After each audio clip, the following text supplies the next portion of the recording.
안녕하십니까. 사회복지사 1급 시험 대비 2019년도 기출문제풀이 들어가도록 하겠습니다. 사회복지 실천기술론이죠. 후반부 문제 12문제가 되겠습니다. 39번 문제에서 50번 문제까지인데요. 문제를 보시면 이 집단의 문제와 가족의 문제가 많습니다. 물론 과제중심 모델이라든지 인지행동 모델 이런 문제도 있지만 대개 가족과 집단의 문제가 많다라고 말씀드릴 수 있겠습니다. 특히 또 사례 문제가 많습니다. 그래서 사례 문제는 여러분들이 기존에 이제 2011년부터서 쭉 공개된 문제가 있잖아요. 문제집 여러분들 갖고 계실 건데 그 문제에서 사례를 골라서 쭉 푸시면 됩니다. 그러면 강적이 됩니다. 정말 아주 사례 문제에 대해서 여러분들이 빠꾸미가 될 수 있다라고 생각을 합니다. 그래서 전공서적에 있는 사례를 보시는 것보다 기출문제에서 나왔던 많은 사례가 이미 공개되어 있으니 그 문제들을 골라서 푸시면 됩니다. 실천기술로는 이 8영역에서 사례 문제가 가장 많이 나오기 때문에 다시 한 번 더 강조해 드리는 것입니다. 39번부터 들어갑니다.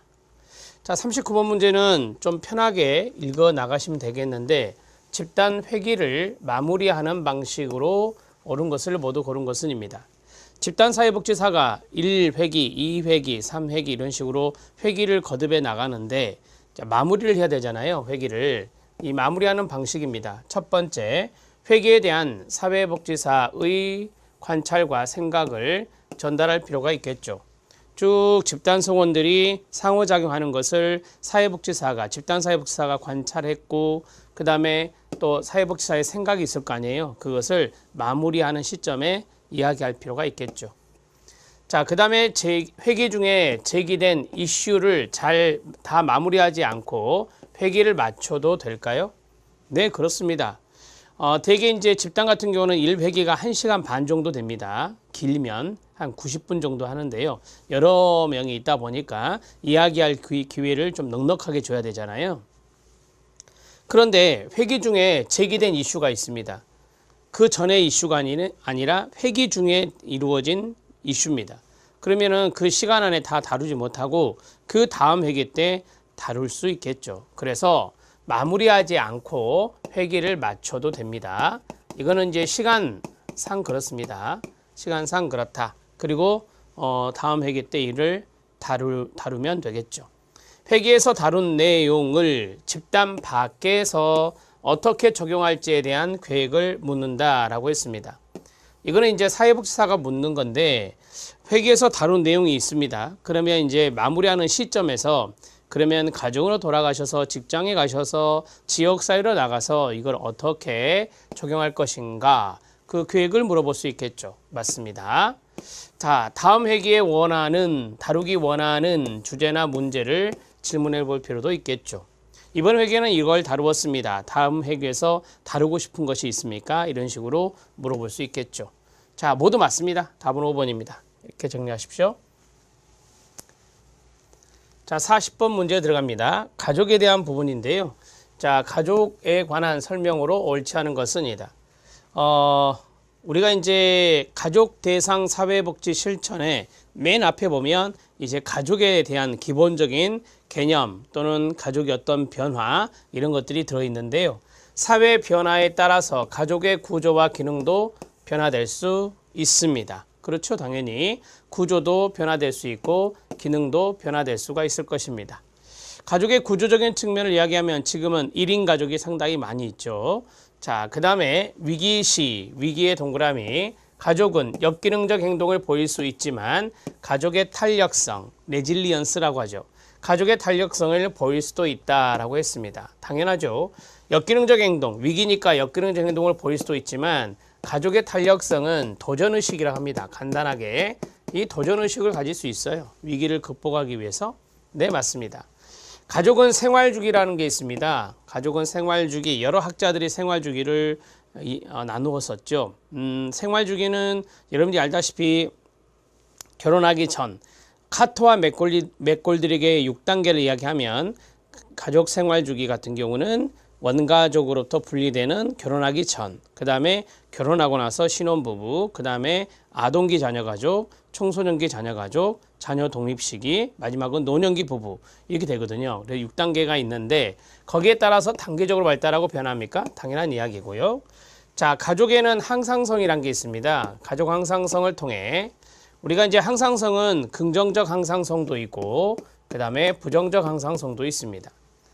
가족이 비교적 안정적인 어떤 것을 유지하려는 경향을 항상성이라 하는데 이게 역동이 있어요. 그래서 역동적 균형 상태라고도 하는데요. 이러한 측면이 긍정적일 수 있고 부정적일 수 있다라고 하는 거예요. 다른 가족과 구별되는 정체성을 갖는다라고 했습니다. 네, 맞습니다.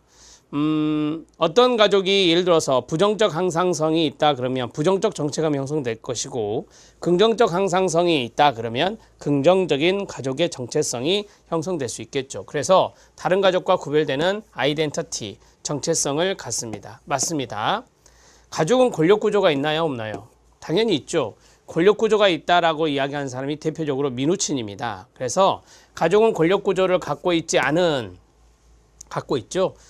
그 권력을 권력이나 위계라고 하는데 이러한 것들을 가지고 있습니다. 그래서 가부장제라는 말도 있잖아요.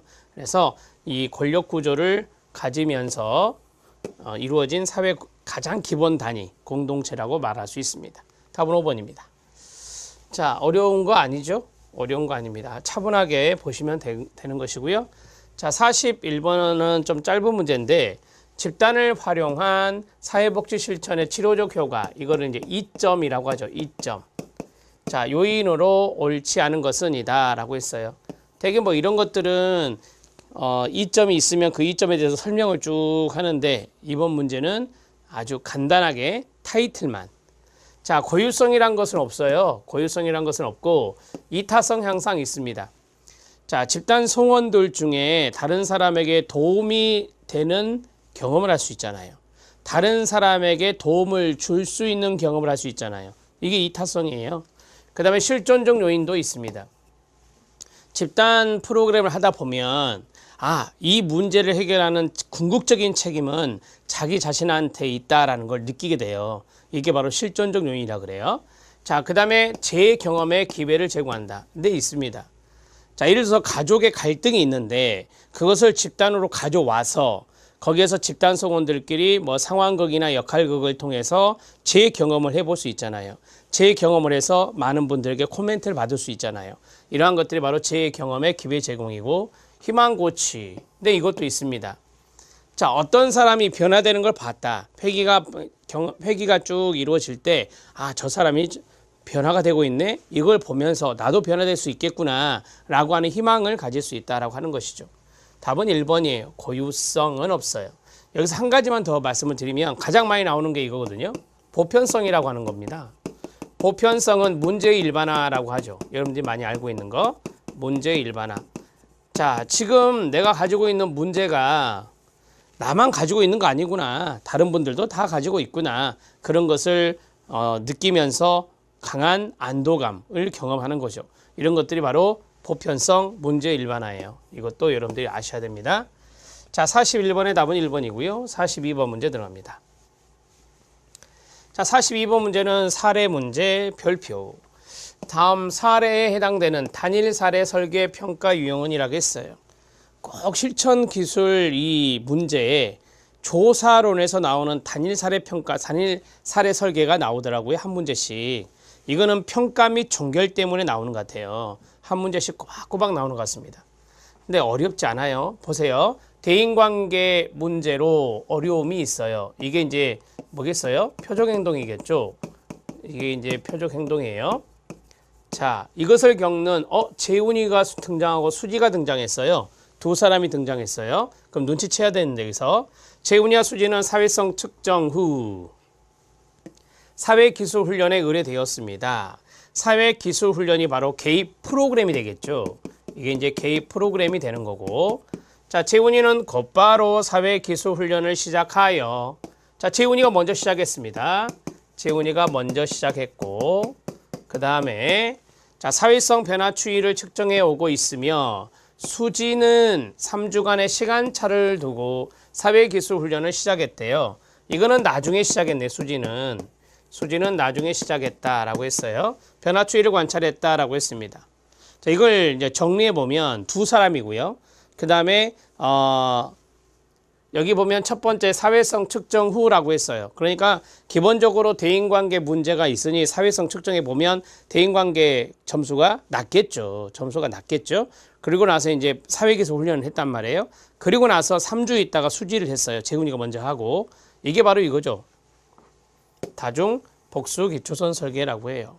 복수기초선 설계는 여러 대상자, 여러 문제, 여러 상황에 쓸 수 있다. 근데 이건 여러 대상자예요. 지금 이거는 여러 대상자에 쓰는 거예요.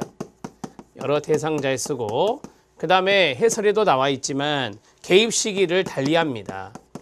개입 시기를 달리한다. 이렇게 두 가지를 아시면 되죠. 그래서 이것은 다중 복수기초선 설계가 답이 됩니다. 잘 알아두시죠. 43번 문제 들어갑니다. 43번 문제도 어찌 보면 사례 문제입니다. 별표 구조적 가족치료 모델로 개입하기에 적절하지 않은 것은 이다. 구조적 가족치료는 미누친 모델이죠. 미누친 모델입니다. 자, 1번에 중요한 단어 동그라미 쳐볼까요? 역할입니다. 2번에 중요한 단어 쳐볼까요? 비난형입니다. 세 번째 중요한 단어는 할머니와 어머니입니다. 네 번째에서 중요한 단어는 부부 불화로 아들에게 화풀이를 하자라고 했어요. 부부 불화와 아들, 이게 중요한 단어가 되겠습니다. 다섯 번째는 밀착입니다. 자, 여러분들이 이 지문을 읽으면서 포인트를 잡아내셔야 돼요. 아픈 어머니, 철없는 아버지 대신 끊어요. 동생에게 부모 역할을 하며 자신에게 소홀한 맏딸의 문제다라고 했습니다. 그러니까 여기에서는 가족의 역할을 물어본 거잖아요. 그렇죠? 지금 맏딸의 역할을 보고 있는 거예요. 맏딸의 역할을 보고 있다. 지금 이 맏딸이 부모화를 하고 있네요. 부모님의 역할을 하고 있죠. 맏딸이. 자, 이것이 바로 미노친의 구조적 가족치료에서 보는 겁니다. 미노친의 구조적 가족치료의 키워드를 아십니까? 경계, 그 다음에 하위 체계, 그 다음에 역할, 그 다음에 권력, 그 다음에 규칙, 이 정도만 쓰죠. 자, 이런 것들이 바로 구조적 가족치료에서 보는 기능적 구조예요. 자, 그 다음에 니은 눈치챘어요? 비난형 하면 의사소통 유형 아닙니까? 여기 의사소통 유형은 없잖아요, 여러분. 비난형 아버지와 감정 표현을 통제하는 어머니의 영향으로 자기 감정을 억압하는 아들의 문제. 그러면 이 아들은요? 그렇습니다. 자기 감정을 표현할 수 있어야 돼요. 그래서 자존감을 향상시켜주는 치료를 써야 되죠. 의사소통 유형이 나왔어요. 비난형의 의사소통 유형의 대표적인 학자는 사티어입니다. 그래서 경험적 가족치료, 경험적 치료가 대표적이다. 이렇게 정리할 수 있겠죠. 자, 할머니와 어머니의 양육 방식이 달라서 혼란스러운 자녀의 문제입니다. 자, 이게 이제 위계가 있잖아요. 위계, 권력적인 측면이 여기에 들어갈 수 있습니다. 아무래도 양육 방식이 다르다라고 하는 것보다는 양육 방식보다는 할머니와 어머니 어떤 권력적인 측면에서 지금 여기 자녀가 상당히 혼란스러워할 수 있다라고 하는 것입니다. 권력적인 측면을 이야기하고 있고요. 그 다음에 네 번째는 부부 불화로 아들에게 화풀이를 하자라고 했습니다. 지금 여기에 보면 하위 체계, 부부 하위 체계가 있고 부모 자녀 하위 체계가 있죠. 여기에서 문제가 삐끗거리고 있습니다. 여기는 하위 체계상 문제입니다. 하위 체계상 문제다. 자, 하위 체계는 부부 하위 체계가 있고 부모 자녀 하위 체계가 있는데 여기에서 이제 부부 불화도 있고 그 다음에 자녀에게 화풀이도 하고 있고 그래서 반항 행동이 증가한 아들의 문제는 하위 체계를 집중적으로 건강하게 만들려고 노력을 해야 됩니다. 밀착된 아내와 딸이 두 사람이 밀착되어 있어요. 남편을 밀어내어서 소외감을 느끼는 남편의 문제. 이건 경계의 문제입니다. 밀착된 경계 이런 거 아시죠? 그 다음에 남편을 밀어냈으니까 분리된 경계, 분리된 경계와 밀착된 경계를 이야기하고 있는 것이 5번 지문이 됩니다. 답은 2번입니다.